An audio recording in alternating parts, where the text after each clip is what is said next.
Yeah, I'll react to that, sure. Hey guys, all right. If you are new, hello, my name is Connor. I like to learn and watch stuff. So, is the European Federation inevitable? I'm guessing this showed up in my recommendations because of all of the EU videos I've been watching, trying to understand the European Union. So let's do it. Monsieur Z. Again, my name's Connor. If you're new, hit all the buttons. Original link to the video, top the description, right below that, link to the Discord. If you are not ready to learn, you're in the wrong class. There's the door, home ec's down the hall. It's B period. The European Federation is possible. More possible than a Russo-American alliance, but not quite inevitable. Brought together by the brutal and destructive aftermath of the Second Great War to pull together vital resources necessary to rebuild, to stand in solidarity against the encroachment of communist Russia, and to prevent such a cataclysmic conflict among brother nations from ever occurring on the continent again, the European Union has brought about an era of peace, development, and cooperation quite unlike anything seen prior. But first, a word from today's sponsor. You know him, you love him, Raid Shadow Legends. You've heard the pitch. Massive sure to boss use battles, their, beautiful link. graphics, global PvP Helps them out. arenas, and hundreds of champions to play as. So what's new? If you haven't played Raid yet, why should you now? Well, this month, Raid has unveiled its latest and greatest boss fight yet, the Hydra. When you face off against this superpowered clan boss, you'll find yourself pitted against the force of multiple enemies rolled into one. Each of the Hydra's heads carry a unique ability and mechanisms all their own. You'll have to be strategic with your attacks since you'll be able to deal the most damage by decapitating the Hydra and attacking its exposed neck. But as the name suggests, the head you cut off will eventually grow back, and you might be in for a nasty surprise when it does. It's definitely one of the most difficult bosses to face up against, but the prize, if you can win it, is well worth it. But wait, there's more. Raid is also giving away a limited edition champion to every player in the game. Between now and January 28th, 2022, this limited edition champion is available for free to both new and old players alike. All you have to do is log in for 7 days between now and January 28th and he's all yours. If you miss that date, you miss out forever. In honor of the holidays, Raid has also set up a full schedule of festive activities, with special events and tournaments, and now some new fusion events that could earn you some of Raid's most famous festive champions. The Hydra and many more powerful foes await you, ready to test your strength and strategy. You'll have a blast playing this game, putting to use the various powers and abilities of its many champions, and leveling them up as you go along to build a team that cuts through your enemies like nothing. If you click on it's a long one. Jeez. Game to the video. Promo code down at the bottom top. Today, the EU as a collective rivals China for the position of second largest economy on the planet, boasts a population of over 400 million, outshining its American counterpart, hosts almost half of the world's 140 most successful companies, and thanks to the likes of France, technically stands as a nuclear power. While it is often disregarded as merely an economic alliance or some lesser non-state entity, the EU has repeatedly demonstrated both desires and efforts to establish an ever closer union between its member states, a concept ingrained in its founding documents and repeated in major treaties ever since. Truly the once coal and steel... After fighting forever, you guys are all hunky-dory now? France, Italy, West Germany, and the Benelux states has seen its purpose evolve beyond pure financial pragmatism to a much higher degree of cooperation and integration for the sake of mutual security, progress, prosperity, and the ultimate building of a shared vision for the future. But as the years have carried on and the Union expanded, the vision has become diluted, lost, and unappealing to certain member states. Most especially to newer members who pursued membership purely for financial means or for the sake of not being alone between the EU and Russia.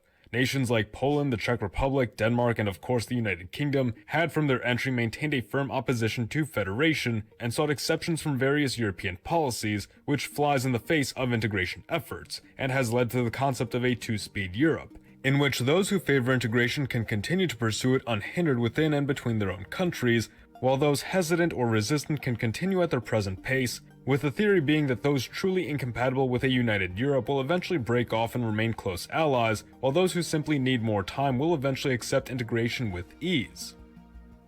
The exit of the UK from the European Union has of course raised questions as to whether or not other states will follow and if this might in fact signal the end of the EU. However, unless other major factors press upon the EU's stability, it seems highly unlikely, even in the face of a fracturing away of some other states, that a total collapse of the Union will occur, or that its efforts at a closer union will be significantly impeded. It's even questionable, though not entirely unlikely, that more states will break away, as despite various disagreements with EU policy from newer members such as Poland and Hungary, Most member states do not appear to have any real desire to leave the Union, and in fact hold highly favorable views of the European Union as an entity, most surprisingly with Poland at the very top of this list. Sorry, so the border between Northern Ireland and Ireland is going to have to be, I know, or a whole Ireland, if you believe it's whole Ireland and whatnot. But so there's a lot of tension already because of stuff in the past. And to get to the point where you're not going to be able to cross the line into Northern Ireland without some sort of passport, I'm sure is going to cause a lot of tension for people living on Ireland who've been crossing back and forth their whole lives. The issue rather appears not to be a union between these states, but the manner in which the union is conducted. Poles, Germans, Lithuanians, Spaniards, Swedes, and Hungarians, for example, all feel as though the union is highly beneficial to their country, be it for purposes of security, wealth, what have you. But only Germans and Spaniards out of this particular grouping have demonstrated strong desires to further integrate, while the others have stated their opinions of the EU would become significantly less positive if integration were to be pursued, and that they would even seek out a British-style exit. It would thus appear that so long as there is opportunity to benefit from the EU without the need to concede a certain level of sovereignty over to them, states like Poland, Hungary, and Sweden will continue to remain, assert their distinctiveness as much as possible, and are prepared to withdraw should that be threatened. The Union's core members include Germany, France, Italy, the Benelux countries, and more recently have come to include the likes of Spain, Portugal, Austria, Slovakia, and Slovenia. Outside of this, Ireland, the Baltic states, Finland, Greece, and Cyprus have taken the initiative to adopt the euro as their currency, further integrating them in the EU system. However, for a multitude of reasons, remain outside the EU core. Further, Ireland's unique relationship with the UK because of Northern Ireland reinforces its need for exceptions to typical EU policy. Cyprus finds itself in a contested position. I don't know how you can have an exception. If it's open travel between countries, then that's what's going to happen between Ireland and Northern Ireland, Great Britain and Ireland, if there's not going to be a huge problem and unrest in the population if there's a hard border. But at the same time, that means that you can still not control immigration if you are the United Kingdom, because you can still move from France or Germany or Spain or Italy to Ireland, who's still in the EU.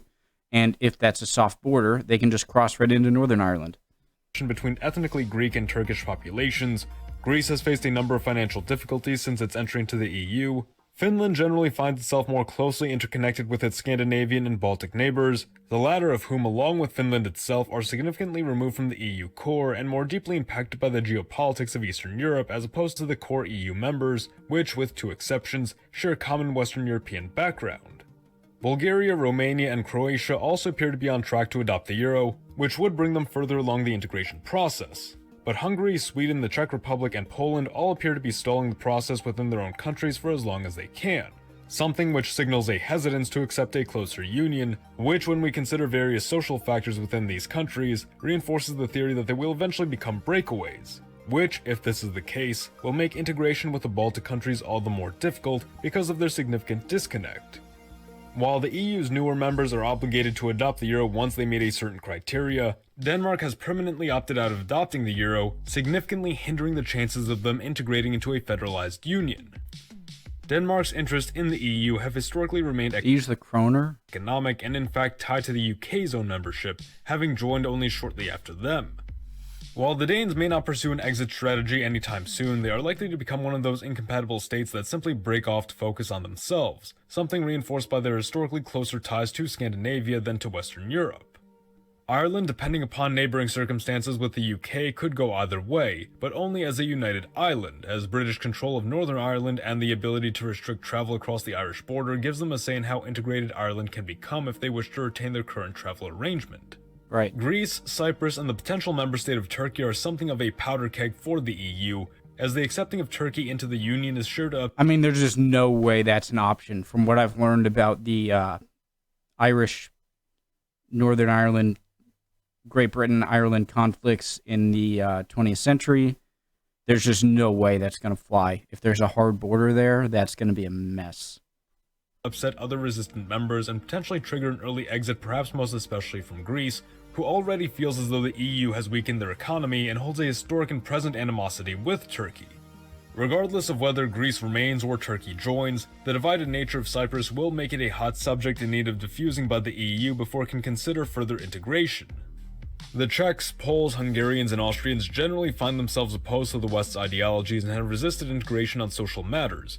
These countries once again have demonstrated exceptional resistance to the idea of federalization and must be considered as potential breakaways.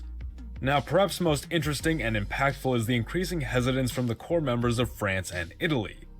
Following the withdrawal of Britain, Italy has become the loudest core opponent to integration, broadly opposing EU ideology and feeling as though the EU has negatively impacted their economy, so much so that calls to abandon the euro or leave the union entirely have been floated around for some years by this point.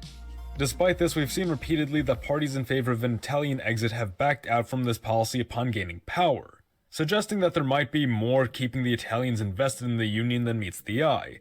Though that being said, if conditions within the EU were to become less favorable for Italy, it is not beyond the realm of possibility that they might break away, and though this would dampen the union's strength, it would not be enough to bring about its collapse. France, on the other hand, is a very essential part of the EU's plan, and their loss would drive a significant wedge between the member states to its east and west. I feel like France and Germany are the only two real, if those two are in the union, it'll always sort of be a positive to join in many ways, but if one of them leaves, The French have repeatedly ranked among those with the most unfavorable opinions of EU policy, standing alongside the likes of the UK, Italy, Greece, and the Czech Republic.